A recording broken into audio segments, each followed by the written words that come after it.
Hey, Shawn. Classic. You want a piece of me? Well, look what I got. Look at this guy. That's it. I'm ready to go. You take me back. I feel like it's time. Oh yeah, here you go. I'm putting this on behind closed doors. My shirt's going on in the bathroom. I hope this fits. Is this a double X? It's on. It's not every day that we get bodybuilding legend Shawn Ray in the Labrada gym. I am so tickled that he flew all the way from California to be with us here today and on our podcast, and we are ready to rumble. Yes, so we are. A little bit of the story behind the shirts. Back in 1988 at the Pro Muscle Camps, it was my week there with all of the attendees, and it was Shawn's week there as well. And he shows up at Muscle Camp with a Ray versus Labrada shirt. So we thought we would flip the script today. I came out with my Labrada versus Ray. Masters version. Yeah, I got him the Ray versus Labrada, and we're gonna hit the gym here. Good. All right, guys, follow us. Learning from the legend himself. Some 40 years later, who knew? One thing you can notice right away, that the muscle quality on Mr. Labrada is a little bit more mature. That's what happens with age. I'm still trying to get there. He's just a youngster. Yeah, so back in the day at the Pro Muscle Camps, they used to take over Loyola Marymount University. They would put down these rubber mats and they would bring in exercise equipment like we have here from all manufacturers. And then guys like the pros like me and Shawn used to basically host the campers, put them through seminars and actual hands-on experience. So it was a lot of fun. Yeah, what I remember about those days, Lee, is that, I mean, obviously you were an expert and I was a rookie coming in the game, but the fans that showed up were eager to learn proper technique, secrets, the warm-up, the cool-down, the pyramiding, and the different approach to the weights. Some guys were much bigger and stronger. Some guys were more physique artists like Lee and myself. But it actually threw us all into the same pond and we had to swim together. And some of the memories that we forged from that, I carried throughout my career because I had people come up to me some 10, 15 years later saying, hey, my introduction was the muscle camp. Yeah, yeah. Huge. It's, I'll tell you what, it's sobering when nowadays when I have a 45-year-old guy come up and say, yeah, I used to have your picture on my walls when I was a teenager. I'm going, wait a minute, what's the math on that, right? Shawn always had an amazing physique. He was just one of those guys that used to set the standard. And I'll tell you what, going into that 1988 Mr. Olympia, he's fresh off the Nationals win, youngest national champion ever. Yes, you know, 22 years, 1 month. And this guy is like coming on strong. Yeah. Well, he had a great debut in Los Angeles, and then after that, it was 12 straight years of top 5 Mr. Olympia. Yeah, you were at your peak those 3 years when I first got introduced, and I thought to myself, this guy's right in my wheelhouse. He's got the size, he's got the presentation, he's got the look. And of course, like everything, when you aged out, that's when I kind of stepped up and took your spot as one of the giant killers. Yeah, you know what? It was always motivational training around guys like this. You know, it was one of those things that just kept driving you. And we were both working hard to beat the likes of Lee Haney. Yes, yeah. We've had Lee Haney on the show before. Great guy. What an amazing athlete.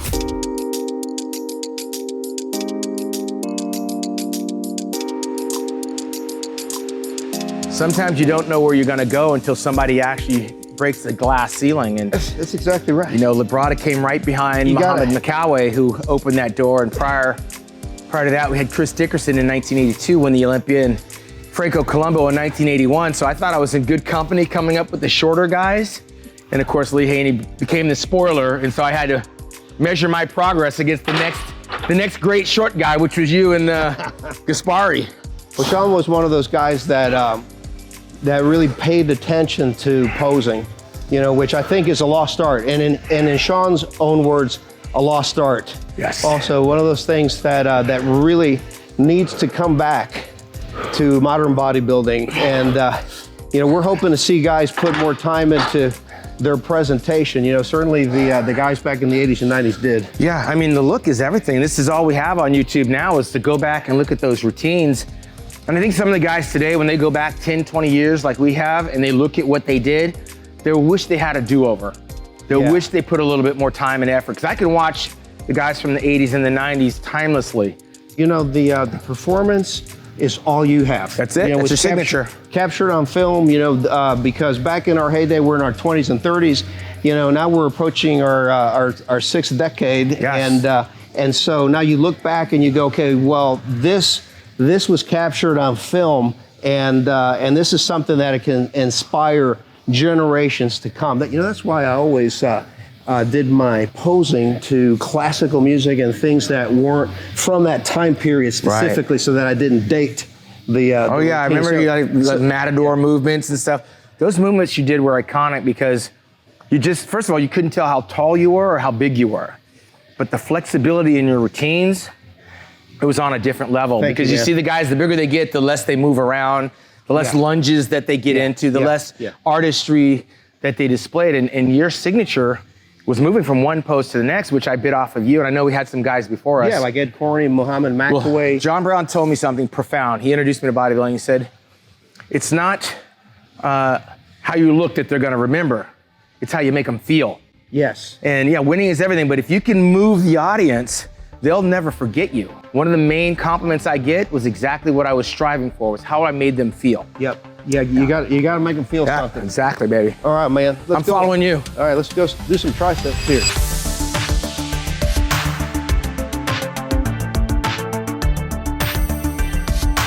I've been doing this nonstop since I was like 16 years old. Yeah. You know, it's like brushing your teeth. Yeah. It's something you have to do every day, otherwise you feel like a fish out of water. Otherwise, you know, whether you do it a little bit or a lot. I know you do a lot of riding your bike on the beach. If I had a beach here, I'd do the same thing. Exactly. I took a nice little layoff, so I'm easing back into the actual training aspect, but I like to exercise. Look how much muscle this guy still has. It's crazy, man. Yeah, I mean, genetics do count. Oh yeah, oh yeah. It's the blueprint, right? Yeah, but it's what you do with them. Because then after that, it's all mental. Yeah. You can have all the gifts in the world. If you don't have the mindset for it, it doesn't matter. It's the combination, you know, and it's like that really in any sport. You know, True. you see guys that excel, you know, make the best of their God-given talents, you know, and just take it to the top. And then there's others that, you know, they seem gifted, but they just never really quite develop. Well, you hear things like wasted talent. And we feel it's wasted talent when we see the genetic gift, but the bodybuilder themselves, the athlete, they're not invested in the gift. So they don't know what talent is because they have this gift and they're not really able to channel it to the right direction. We have a trained eye to see, wow, you got great genetics. Now you got to focus on the bodybuilding side, but not everybody wants to be a bodybuilder. Right. And like Ronnie Coleman said, not everybody wants to lift some heavy ass weight. Yeah, baby. Yeah, buddy. Yeah. You know, I actually had him guest pose at one of our shows early on when he was coming up through the career before he even entered his first Mr. Olympia. Yeah. You know, I just saw the promise in the guy. And obviously he went on to be arguably perhaps greatest Mr. Olympia or greatest genetics of all time, right? Well, you might have been surprised as I was when he showed up at the 92 Olympia in Helsinki.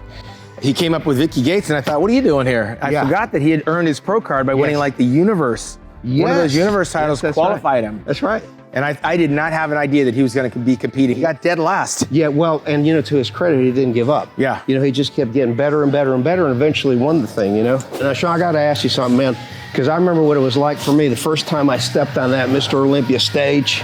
You know, I thought to myself, you know, this is like hallowed ground, man. Yes. This is the ground of Oliva and Scott and Schwarzenegger and all the greats that came before us. Yeah. And here I am. Yeah. And then next thing I know, I'm standing next to Robbie Robinson. Oh yes. My God, he's like a living legend. Yeah, I mean, and I read about him in the magazines when I was a teenager and stuff, and here I am standing next to him. It's like I had to pinch myself. I had Robbie Robinson and Albert Beckles and Bob Paris in my pro debut of the Night of Champions. Crazy. I was blown away. Crazy. Yeah. Just. But I wasn't intimidated because I had to qualify to get there. You knew you belonged there. Yes. It's just that, you know, obviously you got to wrap your head around it. You know, but man, and Crazy. I remember back in the day, that was before digital cameras, you see. And so, you know, everything had the flash bulbs. You remember that? Yeah, no Okay, flash you is going step on. out there and you're like literally blinded by a strobe. You actually get warmed up by those Yeah, strobes. it was just amazing. That's an interesting point, because the athletes come out now and everybody's got their cell phones. There's not a feeling that you get from the audience, but we had those strobe photography and those lights go off. It's like being on a red carpet in Hollywood for an actor, and we felt it. That was like our affirmation that they were there to see us. It's just crazy. Yeah, it fed the ego, I should say. Yeah, I'll tell you one of the craziest things that happened to me on that Mr. Olympia stage, and I think it was the 1988 Olympia in Los Angeles, and I got this complicated posing routine that I'm about to do, right? It did look complicated. Bro, let me tell you something, man. They call out my name, and I step out there, and I start like thinking like I'm gonna visualize this, and I go blank. Blank. I go blank.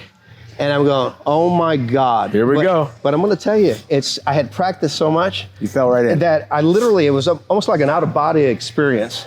I mean, it's just like my body starts moving and then I caught up to my body and I finished it. It's funny you say that, because when you practice enough, it's like you mentioned earlier, it's like brushing your teeth or riding a bike. When you practice enough, you'll hear the beat and the body will just follow. Yeah. You might be in your head and you missed the first cadence or whatever, but you can catch up because number one, you've been guest posing. Yep. Number two, this is what you do every single day. That's After right. you train or when you wake up.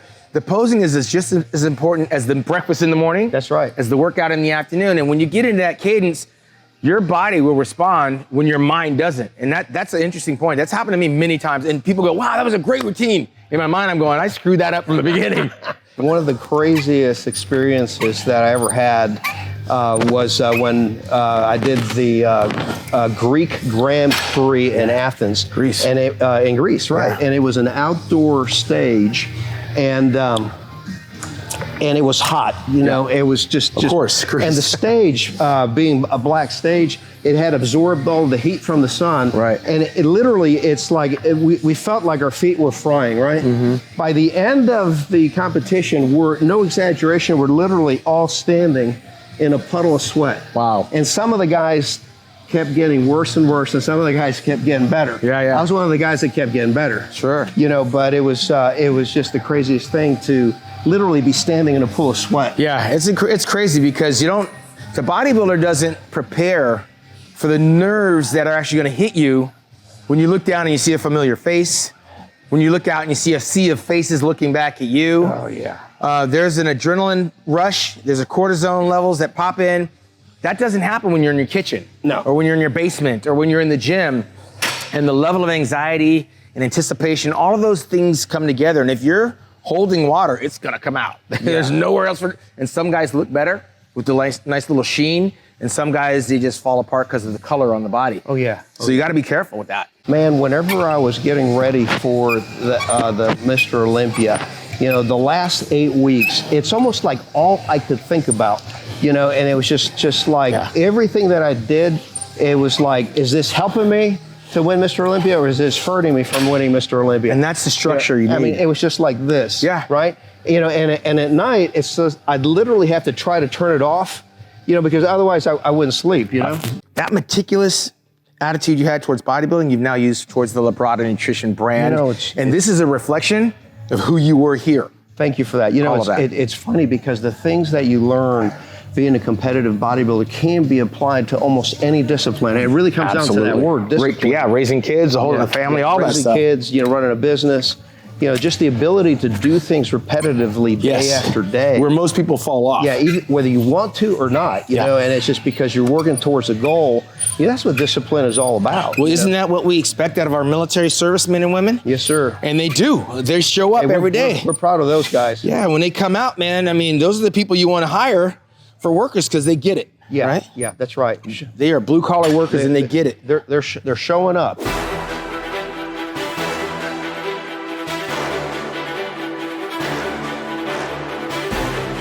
Did you used to get out in the sun All the time. and tan? Chris Okay. Dickerson, 1984. Yeah. He'd won the Olympia 2 years prior. What a great athlete. Yes, he would drive 2.5 hours from Venice Beach to Palm Springs at the behest of Frank Zane and some other guys that were out there. just to get an hour of sun. The sun would pull out the water, give them a nice golden brown tan. Before that, they didn't have the Pro Tan, the coloring agents. Right. That came along in 1987, the year I won. Right, the Pro Tan, right? Yes, and I met the owner at the Nationals. That was the first time I wore it. Right.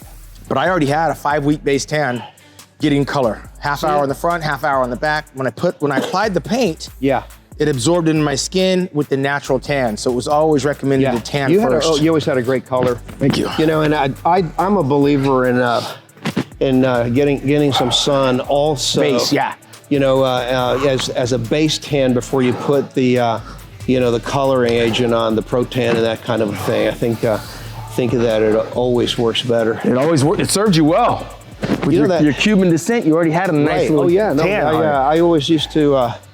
I had no problem getting a tan. You know, so knock on wood. Don't know what happened to Hunter. Yeah, he got my very fair, right? He got my wife's genes. Yeah, there it is. But I'll tell you what, you cannot gloss over the color of your skin when you go up, and that goes all the way down to Robbie Robinson. Robbie Robinson, without a little bit of tanning on it, it's like the wax on a car.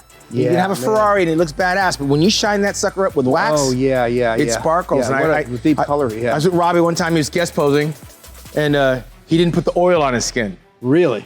And he went out there and Without the lights it was a different body altogether. Right. The oil made all the difference in the world. And then I saw him competing at the Arnold Classic, and he had a little bit of color on, which was strange because in person, close to close, it looked like a weird look because he's super dark. Right. But when he got on stage, put the oil on, new money. He just glowed. Yeah. Sparkled. It's interesting. You know, you bring up a good point. You know, it really falls under the umbrella of paying attention to details. You know, we talked about posing, we talked about tanning, skin color. You know, you got to pay attention to your trunks. Yes. You know, you got to pay attention to your presence on stage, right? Yeah. So we were never really one of these guys that, let our guard down, right? Yeah. You know, I was always afraid of letting my midsection relax. Yeah. You know, which is something that's lost on some of these modern bodybuilders. They'll just let their gut hang out, right? Mm-hmm. Well, you know, what's keeping the judges from looking across, and zeroing in on you at your worst moment. So it's like I learned to breathe with my abs flexed. Yes. And I just using your nose, your chest. Yeah. One of the small details, you see Lee walking around backstage. He's one of the few guys walking around with flip-flops on. Oh yeah. I was walking around barefoot, but of course my feet is picking up all the dirt off the floor. So when I'm up there and I'm hitting my back shot, I got my calf shot going up, my foot's up in the air. You're looking at a nice dirty foot. Whereas Lee's was like nice and clean and pristine. Little small details. You're walking around backstage, you can step on a tack, step on a nail, anything can happen. If that happens right at the Olympia, you're screwed. You got blood coming out of your foot. I'm gonna tell you another reason I did those flip-flops backstage. Yeah. And it was to stay warm. Yeah, okay. Because once I got pumped up, if the floor was cold, I'd lost heat. Yes. Which means that basically I flattened out. Yeah, smart. Yeah. Those are little tiny details that people don't even think about. So a nice pair of flip-flops backstage definitely goes a long way. Oh yeah. Man, I remember backstage at the Beacon Theater, competing at the Night of the Champions.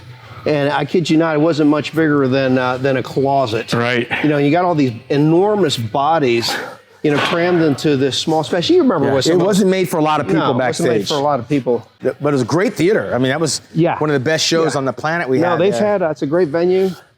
They've had some really big acts there.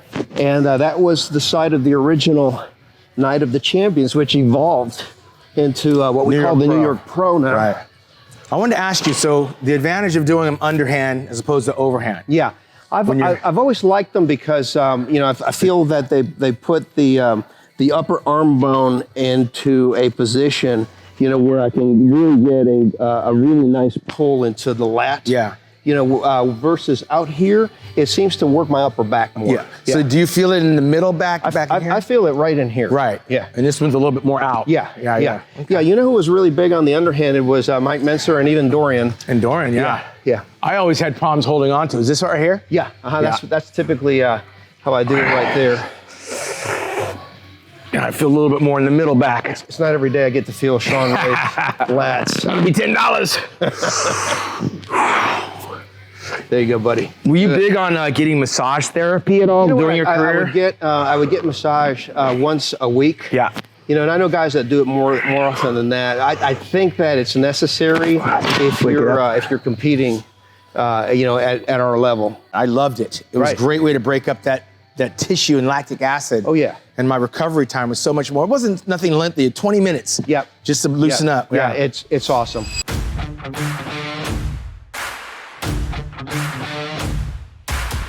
With us, it's obviously about staying fit. Yeah. It's about longevity, stimulate the muscle, don't annihilate the muscle. That's something Lee Haney was always fond of saying. You know, but even with the younger guys, they get so carried away sometimes with the amount of weight that they use that they end up tearing stuff. You know, and the idea is to just slow the exercise down, you know, and just use slightly lighter weight and then just use full range of motion. You know, slow reps, controlled, you know, and then you don't get injured. I've always said, I've never been on a stage where a judge asked me how much I can lift. What kind of routine did you use back in the day when you were building? Did you do a push-pull? I was on a chest and back, or how did you? I was 3 on and 1 off. And three on, 1 off? Yeah, 3 on, as far as days, 3 on, 1 off. Yeah, so like each muscle group once every 4 days kind of thing? Pretty much, and it changed all the time. I would sometimes do the push-pull. Right. I would do chest one day in the morning, back at night. I'd do legs and shoulders, back and arms. The combo didn't really, there was no real script. Right. I needed a reason each week to go to the gym, and when you go every day, you got to change it up every day. Right. Did you ever feel burned out going all the time? Yeah, I felt burned out. And when I felt burned out, what would you do? I would make sure that I was changing my clothes, certain gym clothes I would wear. I would go to different gyms. I would switch up the hours in which I train. I definitely changed training partners. Variety for me was real easy to come by. Yeah. I knew when I wasn't feeling the workout being activated. Yeah. So I'd go to another gym. Yeah. I knew that sometimes I needed to wear the long sleeve instead of the t-shirt. Sure. I was famous and notorious for wearing the spandex tights. Yeah, so was I, man. How I look sometimes is how I feel. I got some pictures. I put on my outfit. It was an outfit. 80s, those spandex tights, let me tell you. When I put on my clothes and I strap that headband on, I'm putting on my uniform the way a cop does. Right. And you know, a cop can transform. Yeah. Here you are in suburbia doing your thing with your friends. When they put on that uniform, your psyche changes. That was me. I turned into something that I wasn't aggressively agitated. I wasn't a dick in the gym. I recognized who people were. Sure. My mind would transform that I know exactly who I'm up against. And I'm looking at it at the breakfast table in the magazines. Yeah, this is what I got to do. And that's right. That's when I put my clothes on, that's what I thought I was going to war. Yeah. How did you handle being burned out physically? Did you ever get to a point like, like, man, I gotta have an extra day? Would you take that day off? No. Or would you just switch body parts or go lighter or something? That day would become a cardio day. Because I'm already in my head. Right. I'm already in my head that my body is physically burnt, so I don't need a day off. Yeah. I just need to recalibrate the type of exercises I'm doing. Almost like downshifting, right? Some people can't do it. It's either all or none. And I remember talking with Dorian Yates about his hip surgery he just had. I said, Dorian, you could have easily refined. Right. He says, but I only know one gear. Yeah. And when you have that one gear, there's no way to go in the gym and do maintenance training. Yeah. You and I being physique artists. Yeah. Oh, I can do it. We can navigate it. I can navigate it. Yeah. Yeah, I can navigate it. Some guys, it's either all or none. There's times that I feel like pushing it, you know, but if I'm honest, it's sobering being in here and watching Hunter throw that real weight around. Throw, 4 or 5 plates on these shoulder presses. Scary. I'm not going to get it even close to that. You know? So it's like, I'm sticking with my 1 plate. Thank you very much. Some people have to have that challenge or they won't come. Yeah. It's all or none. And you know, I think back in the day that served us, you know, that 1 speed mentality. Yeah. You know, but you know, I think as we get older, as athletes, what we want to do is be the best that we can be. That's it. At each stage. Yeah. You know, so you have to adjust, you know, to some of the limitations of the body. That doesn't mean that you put limitations on your body. You know, but if you get on an exercise, say I get on this exercise here, and my shoulder joint hurts, I'm not going to do this. It's going to make it worse. Yeah, it's going to make it worse. I'm going to go do something else. So you came to a point in your training, back when you're competing, where you got away from, hey, I'm just going to go all out with the heavy weights trying to put on size. That was in the beginning. You shifted to, I'm going to refine what I got. So that's like an artist, right? Right. The painting is done. Right. I just got to fine tune. I got to change my brushes. I got to change my colors, smooth things out, and pay attention to the other areas where I think he might be slipping. Yeah, well, I want to tell you, because I've studied your pictures, you know, through your career, as you got towards the latter part of your career, your quality just exploded. Yeah. And that happens with age too, maturity was settling in. But I also think that the type of training was changing. The reps, the squeezing, the flexing, the isometric, and not trying to throw around that youthful weight. Yeah. Where when I was younger, I wouldn't think about it getting injured. As I got older, it was like, that could maybe do some damage. Yeah. You know, one of the things that these guys have to be really careful with, you know, with their upcoming competitions is not to use excessively heavy weights prior to the show. So if you're 6 weeks out from a big show, you know how low your body fat is, right? You know, you're at a disadvantage there, 100%. you know, and if you're trying to push around weights that you do in the off season, you're setting yourself up for an injury. We've seen it happen. Yeah, that's exactly right. It didn't happen to me. I wasn't gonna let it happen. Where are we going? All right, let's go over here.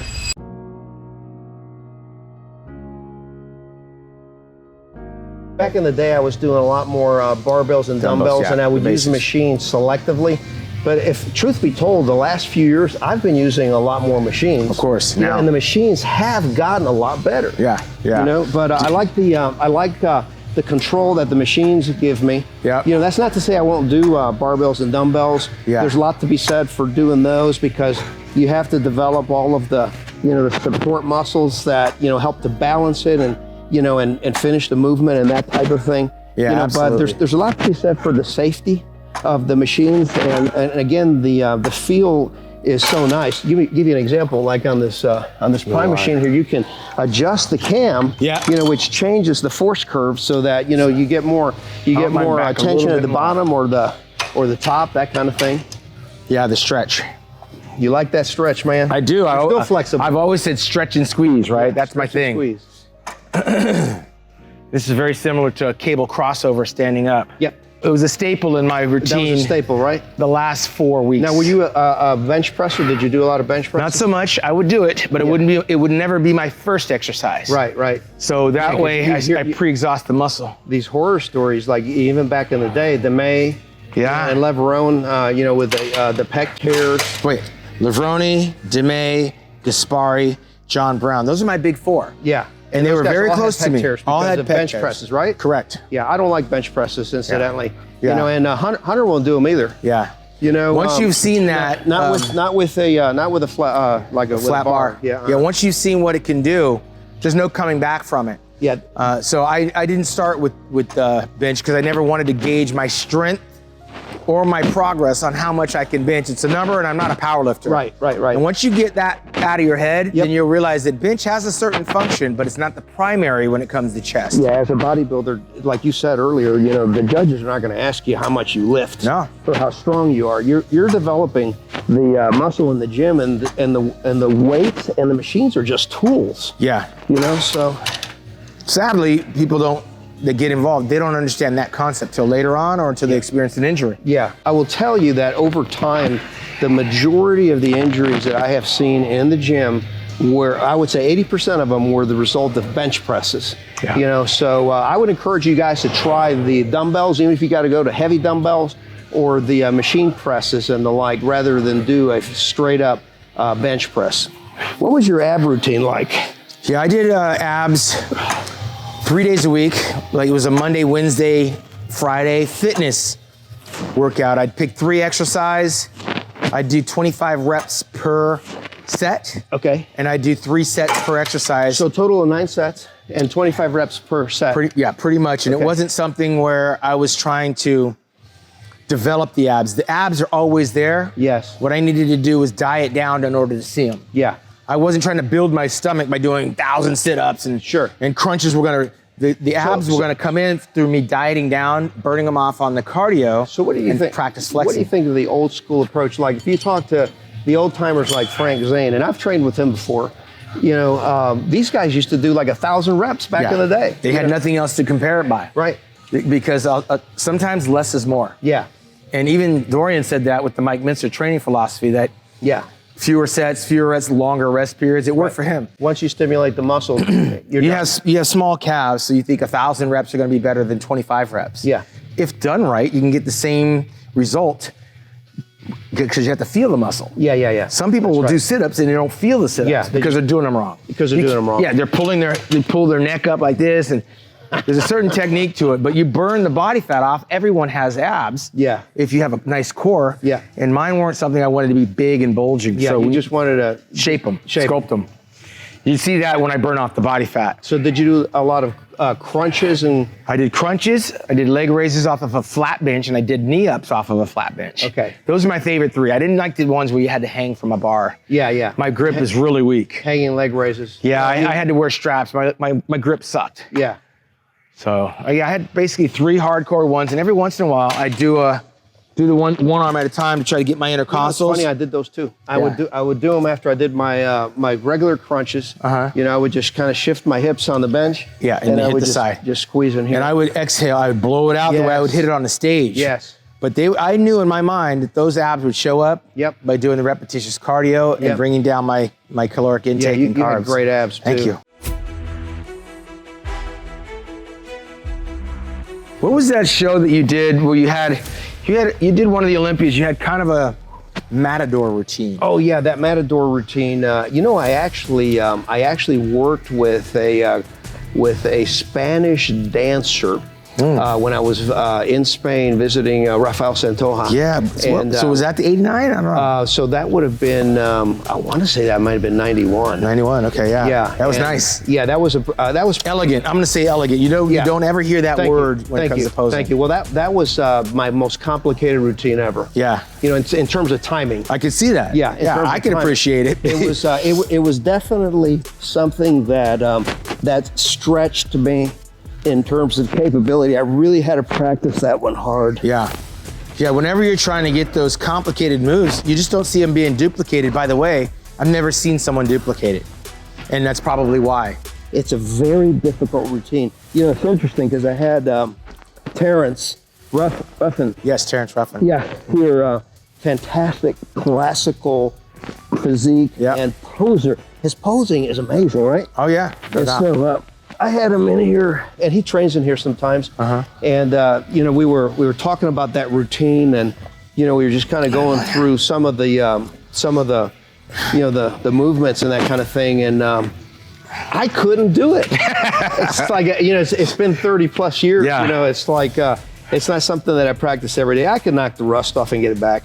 Yeah. You know, but that's definitely one of the more difficult ones. Well, what's crazy is... See this thing that you're doing right here? Yeah. This takes coordination. Balance. Yeah, this is not something that you get that perfect motion. Obviously, you've done hundreds or thousands of these. Yeah, and you can feel them in your hip flexors as well. Yeah. But I'll tell you what, like my last time on a bodybuilding stage posing was it was in 2002. Right. Okinawa, Japan. Wow, that was your last posing routine? Yeah, for the military. Did you know it was your last one? I knew it was because I had retired in 01. I was done. I went back in 02, kind of as a farewell thing. But what I remembered was I didn't practice my routine. I told him to play a song I was familiar with, and you know my style is almost all the same. If the music is similar to the type I listen to, right, I can find my way around the stage. Right. But if you put on something like this rock, now I'm struggling. You're discombobulated. I can't do it. Doesn't translate. Right. So I could pose to almost anything in the R&B slow love type stuff. Right.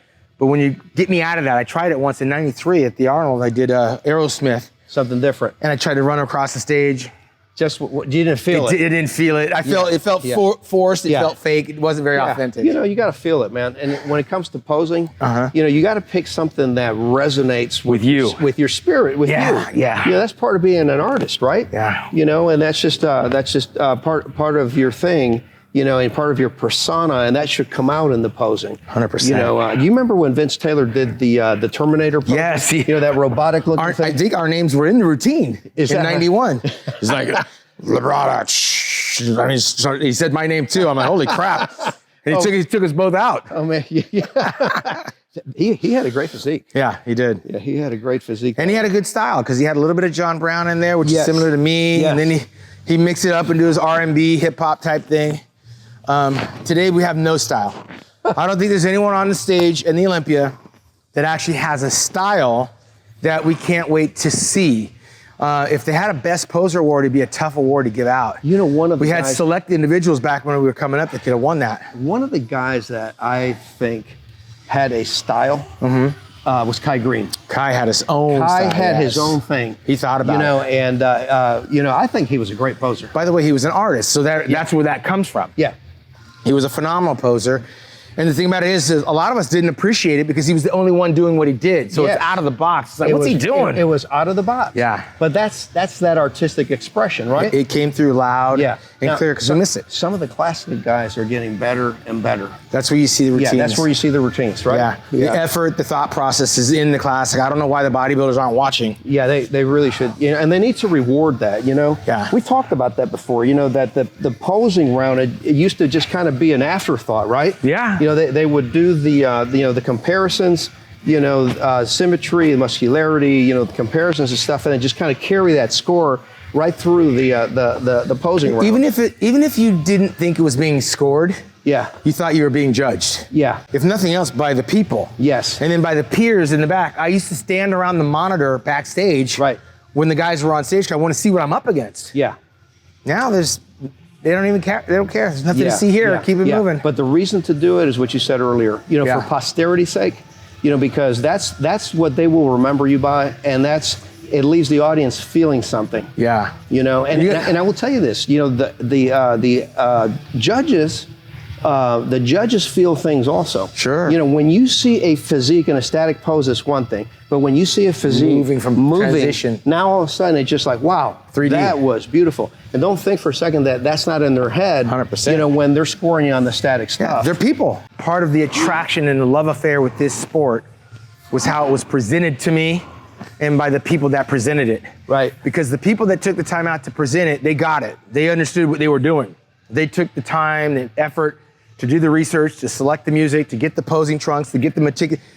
They had appreciation, and I can appreciate that. So when I got the ball and carried the torch, I was trying to elevate.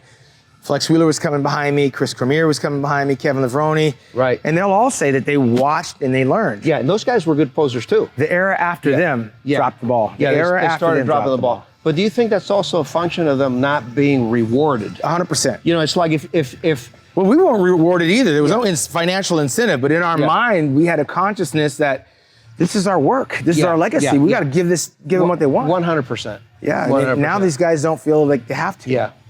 It's too bad. Yeah. Because we see some great physiques, and like you said, we see some great poses. Yes. But they're forgettable because you can't make a combination out of it. I like the combination. Give me a little bit of everything, right? It's a lost art. Yeah. And there's character, like you said with Kai Green, there's character, there's personality, there's music that you hear that will take you back to that posing routine. Yes. I remember Barry DeMay in 1988 came out to U2.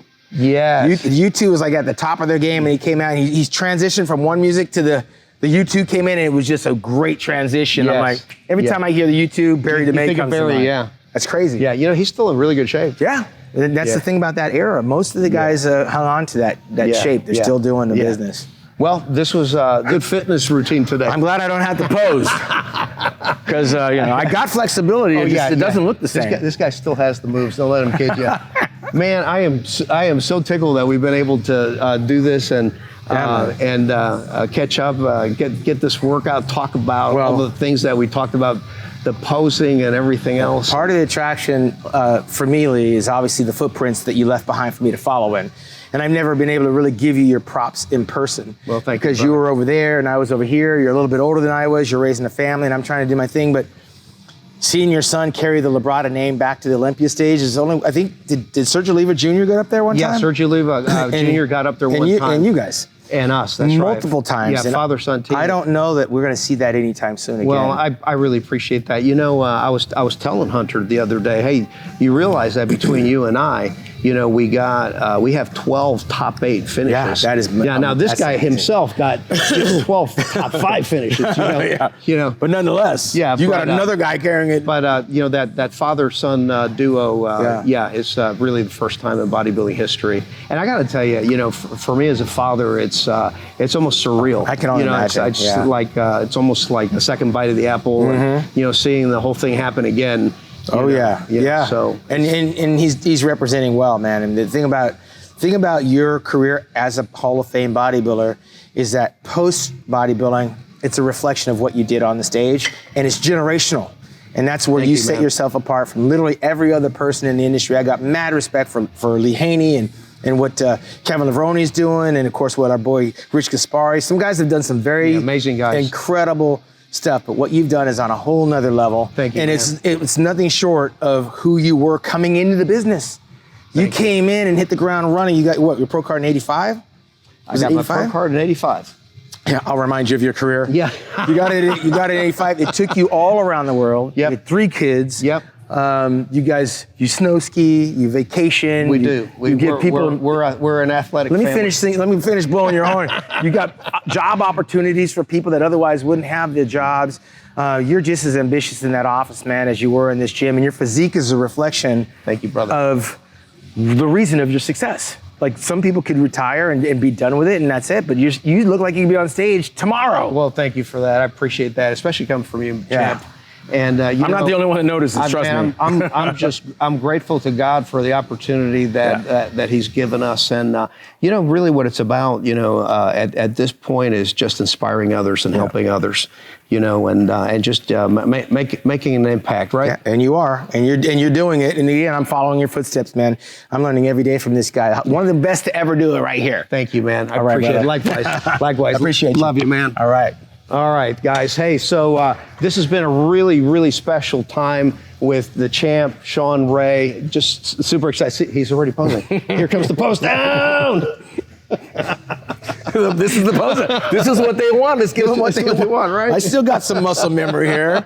Bam, the flow is still there, baby. The flow is there. That's right. That's right, man. So hope you guys enjoyed it today, and be sure to check out Shawn Ray. Where can they find you? At Shawn Ray, IFBB Pro on Instagram. On Instagram. All right. All right, you guys. We'll catch you next time. Take care.